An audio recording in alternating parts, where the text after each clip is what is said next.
Yes. Hare Krishna. Yes. Dandavad. I had a question. Like when you talked about Bible, the message of Bible. So there is a psalm that says that love thy neighbor as thyself. Yes. Now, in today's world, how is it possible to like live by that principle and keeping ourselves pious? And because like the material world is not a very comfortable place to be in, even to survive is very difficult. So like we are coming across like material modes of material nature where different people are in different modes and everyone is not like reciprocating with us in the same way. Yeah. But we have to Yeah. because our necessities also The need challenge is clear. Because you've asked this particular question, let me go back to my teenage life as a young man growing up, young teenager growing up in America. And I pondered over this question and became unable to answer the question. Because the answer that I came up with was, people are doing so many unlovable things. So how am I supposed to love them? But this is one of the, it's not just a staying in the Bible. The place where it comes from is, there's a Sermon on the Mount, it's called, and the disciples asked, Christ, you're teaching so many things. Out of the so many things, what's most important of those so many things? And he gave two things, and that's one of them. And I'm, this young, idealistic teenager growing up in America thinking, how am I going to do this? I guess I'm not a good Christian because I can't love these people that do these mean things. So I just kind of dropped it. And then it came to college, and it went to the same position. Why everyone wants to love and be loved. Why do they do so many unhuman things to each other? Why such inhumanity amongst men? Same question. Different way of saying it, but same question. I was deeply troubled. Didn't have any, I went to a priest, and I shared this somewhere. He said, you may need a psychologist. Okay, I'm not satisfied with that answer. And so, going down the path of hearing Prabhupada's writings, I missed the first part of those statements given by Christ. The first one is to love God with all your heart, with all your mind, with all your strength. The second one follows the first one, not the other way around. So I didn't know how to do the first one, so I didn't know how to do the second one. It's there in the Bible, I just didn't know how to do it. There's a statement in the Bible that says, you may hate the sin, but not the sinner. So how do you see the soul? Here's someone, and then multiplied by billions, but here's someone that's doing something very hurtful in the lower modes of nature. Their real identity is their spirit soul, and they're implicated in the actions and reactions from their past free will choices, doing something that's very hurtful. But it's not just hurtful to others, it's very hurtful to themselves. Why? Ignorance. Mode of ignorance. But that's not the person. The behavior may be reprehensible, but the soul is not reprehensible. To separate the soul, love the neighbor is to love the soul.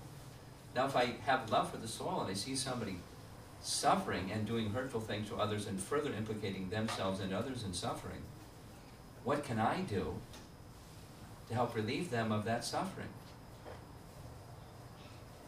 I'm this little guy. What can I do? So the practical act is one thing, but at least the regard for that other person should be on the platform of the soul. That can be forgiveness of the wrongdoing, but you administer some medicine to deal with the disease of the infection of the modes of nature. How do you administer, what's the medicine for the disease called material existence? The soul is suffering from that material existence. What's the medicine?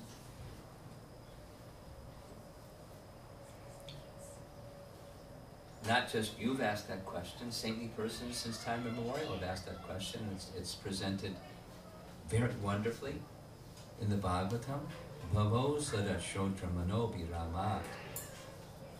It's a medicine that's administered through the ear. It's the best medicine. Spiritual sound vibration that enters into the ear, goes into the chamber of the heart, and cleanses the heart of the contamination. That's the cause of that mode of ignorance infection, like an antiseptic that's killing the bacteria, the disease of material existence. And it's very powerful medicine. Persons often don't like to take medicine. They often don't like to take it regularly if they take it once. Because the modes of nature are acting. But what's the root of the problem?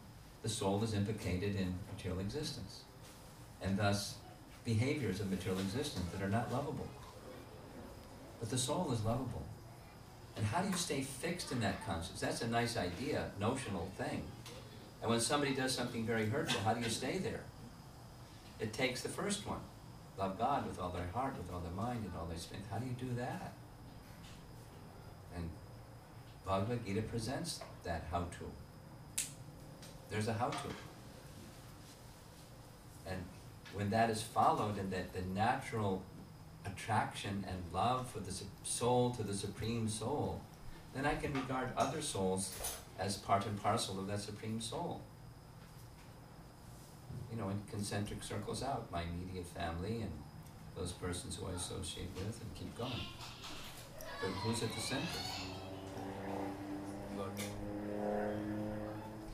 Awakening of God consciousness is essential. Then, the next one. On the platform of the soul, it's not just a sentiment, but a spiritual conception. Intelligence is meant to discriminate between things, one thing, another thing, this and that.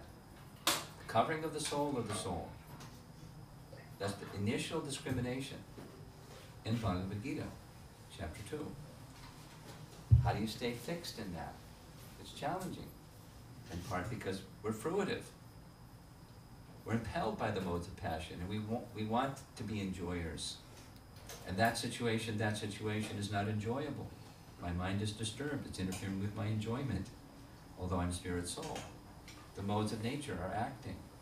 So then, karma yoga, detached work, and so forth. There's steps, but the consummate position is it being fixed in devotion to the personality of Godhead with a spiritual conception of who I am, who other souls are, and what our position in relation to the Supreme is.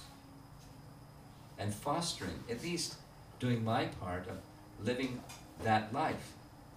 And by living that life, it sets an example for others who may also wish to live their life that way.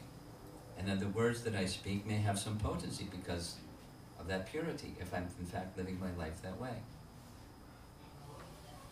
It's very powerful. The message is very powerful. If we live it properly, it becomes especially carries instructive potency. And it's not just, sannyasis can live their life that way. Grihastas can live their life that way. Arjuna was a grihasta. Krishna didn't say, okay, you have to give up being a grihasta. Give up Draupadi and other wives and stop being a military man. And he was ready to do all those things. And Krishna said, no, stay in your position. Whatever is suited for your proper activity in life, become progressively fixed in God consciousness, and then you can love your neighbor as yourself.